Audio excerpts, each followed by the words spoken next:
del secuestro tiene una importancia muy especial porque está en juego la vida de la víctima. Pero obviamente dentro de estas hay situaciones, no solamente por la víctima, ¿no?, por la edad que tiene o por el patrimonio que está en juego o las cantidades que estén pidiendo, sino también por el victimario, por el delincuente que lo está llevando a cabo, por su peligrosidad. En México, Daniel Arismendi López tenía alrededor de 25 víctimas muy especiales, muy escogidas, de las cuales mutiló a 18 y mató a más de 7 personas.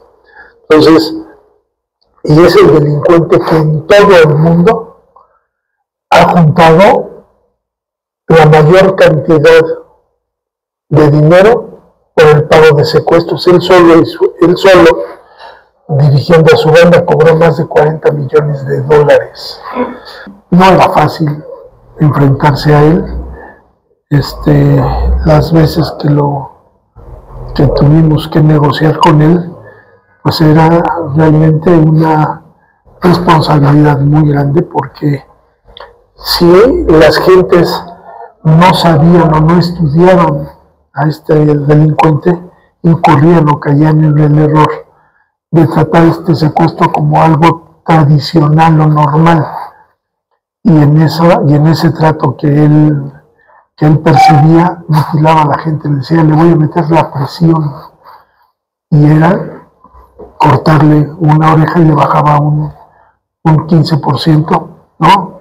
Y si no, y la gente insistía en que era mucho dinero, nada más tenía 2 oportunidades. Era una gente que no tarda más, si no lo entendías o si no lo analizaras incluso psicológicamente, terminaba matando a la gente. Cuando llegué a negociar con él, siempre me dijo: es que mi palabra vale. Si yo te digo que va a vivir, vive.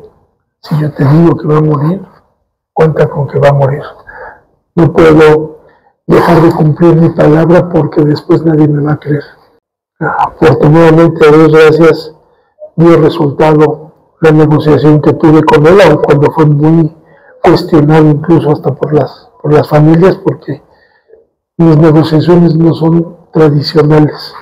Incluso hay ocasiones en que se corre mucho riesgo, ¿no? Si ya de por sí la víctima corre riesgo al momento de estar con los delincuentes, en una negociación también tiene uno que innovar y realmente tener muy presente lo que se está en juego, porque es la vida de la persona.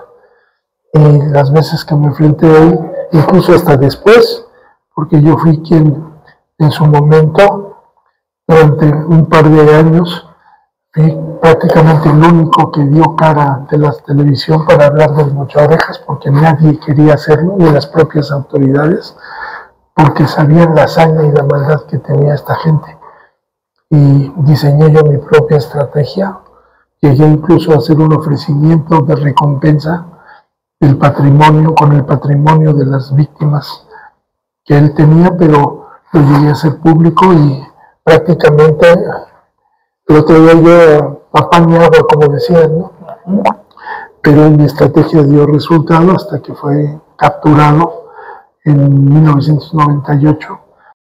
Y el día que cayó, ya estando él en prisión, que quiso hablar conmigo, me mandó llamar estando en la cárcel, y siempre me dijo: yo siempre me burlé de usted, me dijo. Yo nunca creí que fuera usted a detenerme, ¿no? Dice, siempre lo menosprecié, pero tampoco se crea bueno, me dijo. Me dijo, siempre yo tuve éxito en la vida. El único día malo fue el día que se me atravesó usted, me dijo. Y me detuvieron. Me dijo: ¿cómo vamos a quedar con el dinero? Todavía pensaba que yo iba a ser igual de corrupto que los policías o con los que estaba tratando, ¿no? Entonces me dijo él: haga los escritos que tenga que hacer, yo se los firmo. Me los firmó. Y cuando los hice públicos, que él renunciaba a todo ese dinero para devolverlo. Quien se enojó fue el juez en ese momento que llevaba el asunto, porque dijo que a él ningún criminal le decía lo que tenía que hacer, que como mi cliente era rico, ¿no? Ahora se tenía que esperar hasta que el juez quisiera.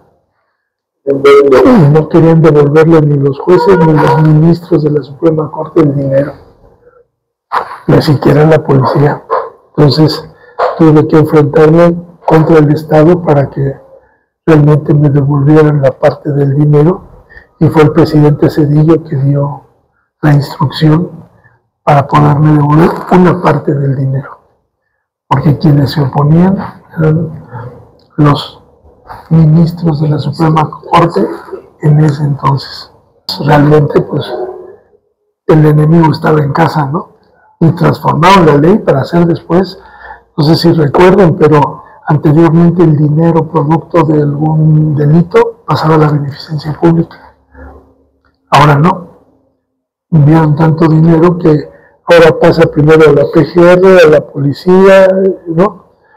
Y a las corporaciones antes de devolverlo a las víctimas, que sería lo más correcto y más sano. Y sobre todo en este tipo de delitos, son delitos de oficio y son delitos que saben de quién es el dinero, ¿no? Y de dónde había salido. Entonces, en esa parte, por ejemplo, con Daniel Arizmendi, sí fue muy desgastante siempre esa negociación, porque al final de cuentas te estás enfrentando al secuestrador más infame. Y ahí algunos otros tomaron el modelo. Por ejemplo, a él nada más se conocía como el mocha orejas, sí. Pero hubo otros que quisieron también ser émulos de él y mutilaban dedos, ¿no? Como el caso de Loncho con uno de los papás de un grupo de los Temerarios, o que el mismo Loncho fue el que secuestró al hijo de Vicente Fernández, ¿no? Yo creo que otro de los asuntos relevantes para mí y de mayor riesgo fue enfrentarme a la vez. Para mí yo creo que ha sido el momento más álgido en las negociaciones, porque tenía yo que atender el mismo día un asunto de Arizmendi y un asunto de Caletri, que había secuestrado a 2 menores de edad. Entonces, por un lado tenía que volar, prácticamente atender un asunto en Polanco e irme hasta Texcoco para atender el asunto del secuestro de 2 menores, pero nada más y nada menos que con el italiano, con Andrés Caletri. Una gente de mayor... Yo conozco pocas gentes que tienen un grado de peligrosidad tan alto como Caletri, que era miembro de la banda de Ríos Galeana, que junto con el Marino eran asesinos natos, ¿no? Ellos tenían una fobia hacia la autoridad y tenían un sello característico. Ellos tenían que matar a un policía, el rango que fuera, pero esa era su cuota para que les fuera bien, no solamente en el asalto bancario que cometían, sino en los siguientes. El mensaje que quiero mandar en esto es que la gente sepa que se puede combatir este delito, que cuando no se hace se favorece al delincuente, a la impunidad. Así como hay también policías corruptos, también hay policías que llevan la camiseta puesta y que gracias a ellos se puede coordinar bien los negociadores o las gentes dedicadas a cuestiones de seguridad para tener buenos resultados. A veces son garbanzos de libra, pero sí los hay, y aquí yo trato de plasmar esa parte, ¿no? Que tuve la oportunidad de asistir a Ernestina Sodi y a Laura Zapata para hacerles el análisis de su secuestro y dar con los responsables de ese delito, ¿no?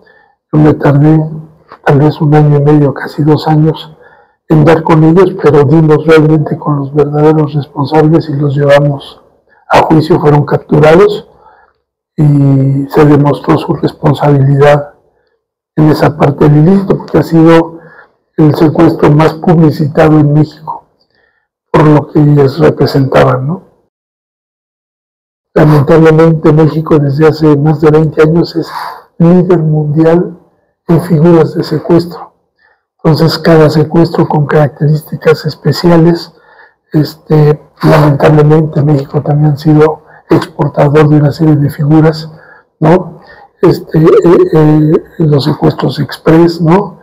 El secuestro mexicano que le llamaban, ¿no?